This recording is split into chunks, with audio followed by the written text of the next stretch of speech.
I would also like to address the chaotic scenes in Minnesota over the weekend. Nobody in the White House, including President Trump, wants to see people getting hurt or killed in America's streets. This includes Renee Good, Alex Pretti, the brave men and women of federal law enforcement, and the many Americans who have been victimized at the hands of illegal alien criminals. Saturday's shooting remains under active investigation by Homeland Security Investigations and the FBI. The Customs and Border Protection is also conducting their own internal review.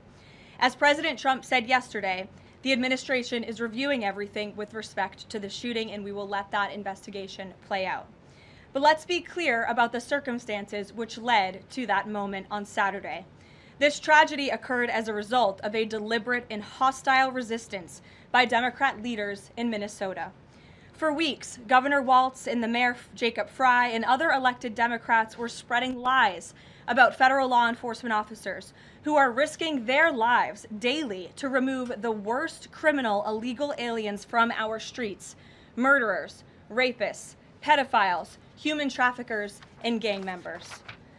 Governor Walz and Mayor Frey have shamefully blocked local and state police from cooperating with ICE, actively inhibiting efforts to arrest violent criminals. They have also used their platforms to encourage left-wing agitators to stalk, record, confront, and obstruct federal officers who are just trying to lawfully perform their duties, which has created dangerous situations threatening both these officers and the general public and Minnesotans alike. This is precisely what unfolded in Minneapolis on Saturday morning.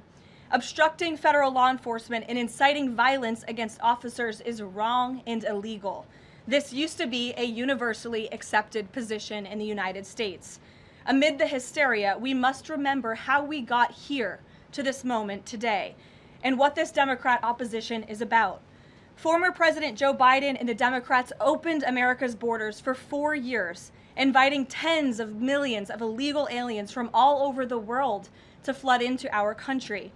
Among them, violent criminals who terrorized American communities and have inflicted devastating, permanent pain and harm on law-abiding Americans and their families. Yet we never saw outrage from Democrats or their allies in the liberal media over these horrifying crimes against U.S. citizens. The pain of American angel families was ignored and dismissed because it undermined the Democrat narrative.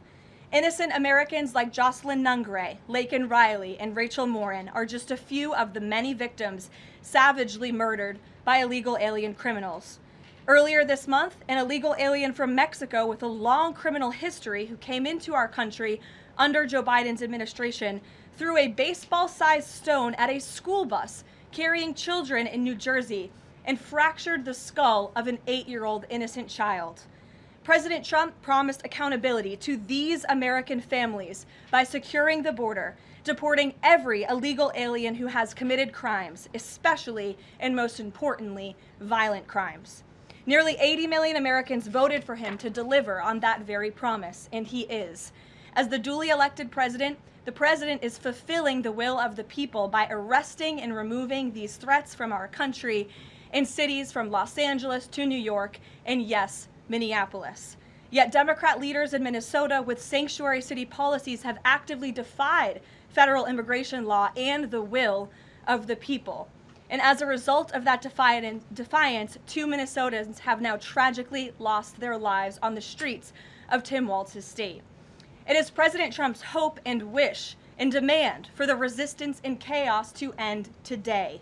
That's why President Trump spoke with Governor Walz directly this morning, and he has outlined a clear and simple path to restoring law and order in Minnesota.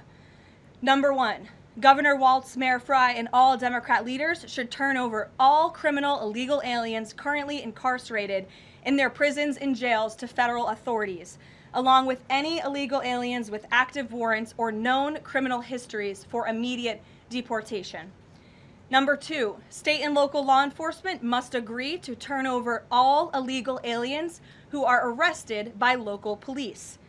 And then thirdly, local police must assist federal law enforcement in apprehending and detaining illegal aliens who are wanted for crimes, especially violent crimes. If Governor Walz and Mayor Frey implement these common sense cooperative measures that I will add have already been implemented in nearly every single other state across the country, Customs and Border Patrol will not be needed to support ICE on the ground in Minnesota. ICE and local law enforcement can peacefully work together, as they are effectively doing in so many other states and jurisdictions. Additionally, President Trump is calling on the United States Congress to immediately pass legislation ending sanctuary cities once and for all. American cities should be safe sanctuaries for law-abiding citizens only, not for dangerous illegal alien criminals who broke our nation's laws and do not belong here. We hope Governor Walz will do the right thing and continue to work with President Trump to keep the American people safe following their call this morning.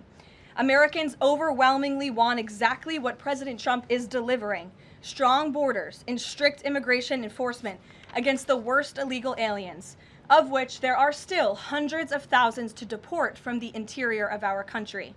The most peaceful way to carry out this vital public safety mission is for Republicans and Democrats to do it together, and for state and local law enforcement to work together with federal law enforcement. We want to let cops be cops. You wouldn't know this continues to be a very popular policy position from the biased media coverage over the course of the last few days, but polling shows huge support for this exact thing President Trump is calling for.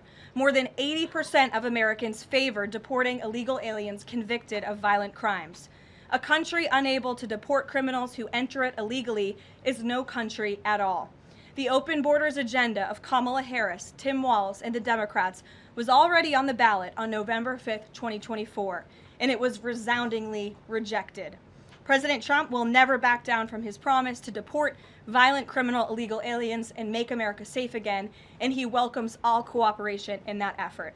With that, I will answer your questions. And Jordan Conradson, why don't you kick us off today? Thank you for being here. Thank you, Caroline. Jordan Conradson from Gateway Pundit. I have a few questions. First, with respect to the shooting in Minneapolis, we're seeing massive outrage from mainstream media and the left, but I'm just wondering, where was that outrage when Ashley Babbitt, an Air Force veteran, was executed by Capitol Police Officer Michael Byrd, who she posed no threat to in the U.S. Capitol?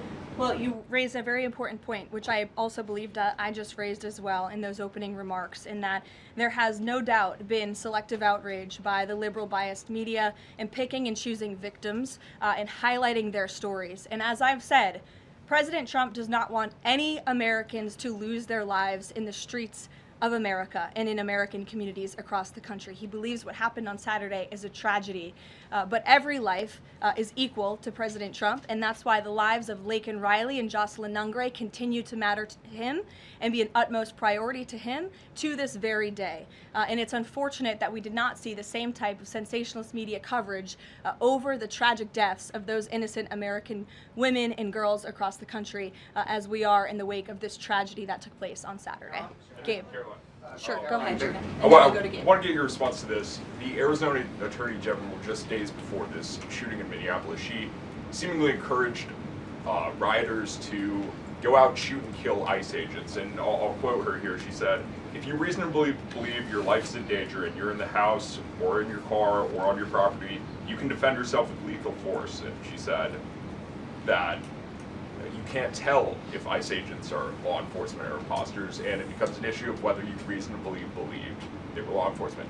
Do you have a response to that, and does the White House believe that she should be held accountable for these remarks? Such dangerous rhetoric, as I pointed out, is exactly what has brought us to this position today, where you have elected Democrat officials across the country who are encouraging left-wing agitators and crazy people to go out and unlawfully obstruct lawful immigration enforcement. Again, these brave men and women of ICE and Border Patrol and the federal enforcement are just trying to do their jobs to enforce our nation's immigration laws and to go after the worst of the worst in this country. I would encourage everyone in this room, and I would encourage the Arizona Attorney General to look at the video of an ICE agent in Minneapolis. He was approached by left-wing agitators who were honking their horns and were screaming slurs at him. And he rolled down his window and he said, "What are you doing? I am out here trying to catch a child predator, somebody who has convicted crimes against an innocent child, and you are trying to obstruct me from doing my job." This rhetoric against ICE, comparing them to Nazi Gestapo, Donald Trump's police force, is despicable, it is shameful, and it is precisely what has led to the escalation of tensions in Minneapolis and in other places across the country. Gabe, go ahead. Be looking into her for justifying violence? I would defer you to the Department of Justice on that. Thank you, Karoline. Regarding Minnesota, on Saturday, the Department of Homeland Security posted that Pretti looks like he wanted to do maximum damage and massacre law enforcement. Stephen Miller on Saturday posted that, or called Pretti a would-be assassin.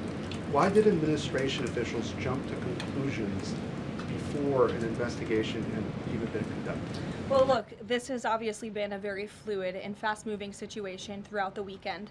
As for President Trump, whom I speak for, he has said that he wants to let the investigation continue and let the facts lead in this case. With regards to the deployment of Tom Homan to Minneapolis, should the deployment of Mr. Homan to Minneapolis be seen as a sign that the president is dissatisfied with how the officials on the ground had handled the incident? No, Mr. Homan is doing an exceptional job, and he has been working with Secretary Noem and President Trump over the course of the last year.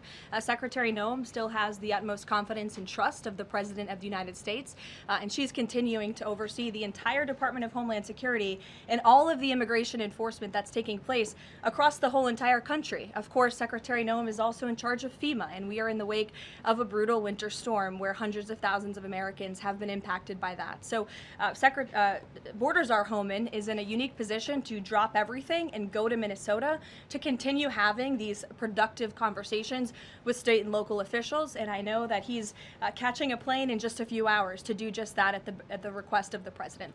Jennifer. On Saturday's shooting, has the president been briefed, and have you been briefed on specific details of the shooting? How many shots were fired? How many guns discharged? And I mean, did the protesters' gun go off, or only the officers' guns? Do you have any of those details? Again, the investigation is continuing, Jennifer, and we will let the facts lead and we will let the facts play out in this investigation. I do know that HSI and FBI are conducting interviews with those that were involved and the agents who were involved in this unfortunate tragedy on Saturday.